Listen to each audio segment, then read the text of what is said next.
जीवन में कुछ बड़ा करना हो तो सोच बड़ी रखो, तभी सफलता भी मिलेगी। आज की यह कहानी इस बात पर आधारित है कि जीवन में अगर कुछ बड़ा करना है तो व्यक्ति को अपनी सोच बड़ी रखनी चाहिए। अगर व्यक्ति के सपने बड़े होंगे तभी सफलता भी बड़ी होगी। इसके लिए व्यक्ति को बड़ा सोचना होगा। एक व्यक्ति था जो गरीब परिवार में रहता था। वो बहुत दिनों से नौकरी की तलाश कर रहा था, लेकिन उसे अपने शहर में नौकरी नहीं मिल पा रही थी। ऐसे में उसने दूसरे शहर में किस्मत आजमाने का फैसला किया। उसने अगले ही दिन ट्रेन पकड़ी और दूसरे शहर की तरफ निकल गया। उसकी माँ ने एक टिफिन बॉक्स में रोटियां रख कर दी और वह इतना गरीब था कि उसके घर में सब्जी नहीं बनती थी। ऐसे में बस उसकी माँ ने रोटियां ही दी थी। जब उसका आधा सफ़र तय हो गया तब उसे भूख लगी। उसने टिफिन निकाला और रोटियां खाने लगा। जैसे ही वो रोटी खा रहा था, उससे उसके पास आसपास बैठे लोग उसे देख रहे थे। वह पहले रोटी तोड़ता, फिर टिफिन में कुछ घुमाकर कौर को मुंह में डालता। ऐसा लग रहा था मानो वह रोटी के साथ सब्जी भी खा रहा है। लोग उसे हैरान होकर देख रहे थे। वो ऐसा क्यों कर रहा था, उन्हें समझ नहीं आ रहा था।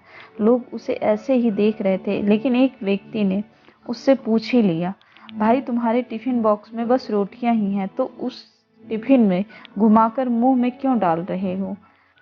युवक ने जवाब दिया कि हाँ, मेरे पास केवल रोटी है, लेकिन इस खाली टिफिन में रोटी घुमाकर मैं यह सोच रहा हूँ कि मैं रोटी के साथ अचार भी खा रहा हूँ। व्यक्ति ने पूछा कि क्या इससे उसे अचार का स्वाद आ रहा है? युवक ने कहा कि मैं रोटी अचार सोचकर खा रहा हूँ तो मुझे स्वाद भी आ रहा है। जब उसके आसपास बैठे लोगों ने बात सुनी तो एक व्यक्ति ने बोला कि अगर सोचना ही था तो अचार ही क्यों सोचा, मटर पनीर या शाही पनीर सोच लेते।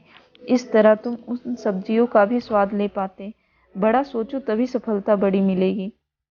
अगर व्यक्ति के सपने बड़े होंगे तभी सफलता भी बड़ी होगी। इसके लिए व्यक्ति को बड़ा सोचना होगा। बहुत पुरानी कहावत है कि आप जो भी बोलना चाहते हैं उसे मुंह से बाहर निकालने से पहले उस पर काफी सोच विचार कर लेना चाहिए। एक बार मुंह से शब्द निकलने के बाद वापस नहीं होता और उनका प्रभाव बहुत समय तक दूसरे व्यक्ति के मस्तिष्क में रहता है। एक बार एक व्यक्ति ने अपने पड़ोसी को कुछ अपमानजनक शब्द कह दिए और बाद में उसे बहुत पछतावा हुआ। उस गांव में एक विद्वान संत आए हुए थे। वह व्यक्ति उनके पास गया और उसने संत को बताया कि ऐसा हो गया। संत जी ने उस व्यक्ति को एक थैली दी और कहा कि इस थैली में पंछियों के पंख भर कर लाओ। वह व्यक्ति उस थैली में पंख भर कर ले गया। संत जी ने उस थैली को उल्टा किया और सारे पंखों को हवा में उड़ा दिया। अब संत जी ने उस व्यक्ति को कहा कि इन्हें एकत्र करो। वह व्यक्ति बोला, ये तो उड़ गए, अब ये कैसे एकत्र होंगे? तो संत जी ने समझाया कि इसी तरह एक बार मुंह से निकले शब्द कभी वापस नहीं आ सकते। अतः हमेशा ध्यान रखो, पहले तौलो और फिर वो दूसरों के बारे में सोचें। एक बार एक व्यक्ति मरने के बाद स्वर्ग नरक के द्वार पर पहुंचा। तो यमराज ने उससे पूछा कि तुम कहाँ जाना चाहते हो, स्वर्ग या नरक? उस व्यक्ति ने कहा, मैं पहले दोनों देखना चाहता हूँ। इस पर यमराज उसे पहले नरक में ले गए। वहां उसने देखा कि टेबल पर खूब अच्छा खाना रखा है, लेकिन उस टेबल के चारों ओर बैठे हुए व्यक्ति बहुत कमजोर हैं। उनका चेहरा पीला पड़ा हुआ है, वे भूख से बेहाल लग रहे हैं शायद। उस व्यक्ति ने एक और बात नोट की, टेबल के चारों ओर बैठे व्यक्तियों के हाथों में 4-4 फुट की चम्मचे एवं कांटे बंधे हुए हैं।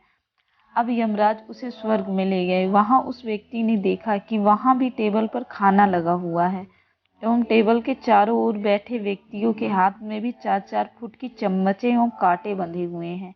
लेकिन वे सभी लोग खुश हैं, प्रसन्न हैं एवं स्वस्थ हैं तथा एक दूसरे को चम्मचों से खाना खिला रहे हैं। जो लोग दूसरों के बारे में सोचते हैं, दूसरों का ध्यान रखते हैं, वे जीवन में प्रसन्न एवं स्वस्थ रहते हैं और वही जीवन में सफल होते हैं।